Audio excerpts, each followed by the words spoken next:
بسم اللہ الرحمن الرحیم۔ ہم اس وقت مؤسسہ علوم نہج البلاغہ کے پاس کھڑے ہیں،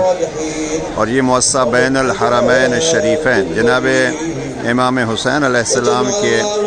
حرم مقدس، یہ ہے جناب سید الشہداء کا حرم مقدس، اور یہ ہے مؤسسہ علوم نہج البلاغہ، اور ہماری دائیں طرف ہے جناب حضرت ابی الفضل العباس کا حرم مقدس۔ ان دو مرکزین کے درمیان کلام امیر المؤمنین کو عام کرنے کے لیے دیکھیے یہ مؤسسہ اتباع حسینیہ یعنی مرکز امام حسین علیہ السلام سے متعلق ہے، اور فقط نہج البلاغہ کے بارے میں اس مؤسسہ علوم نہج البلاغہ کی عربی میں 200 کتابیں شائع ہو چکی ہیں،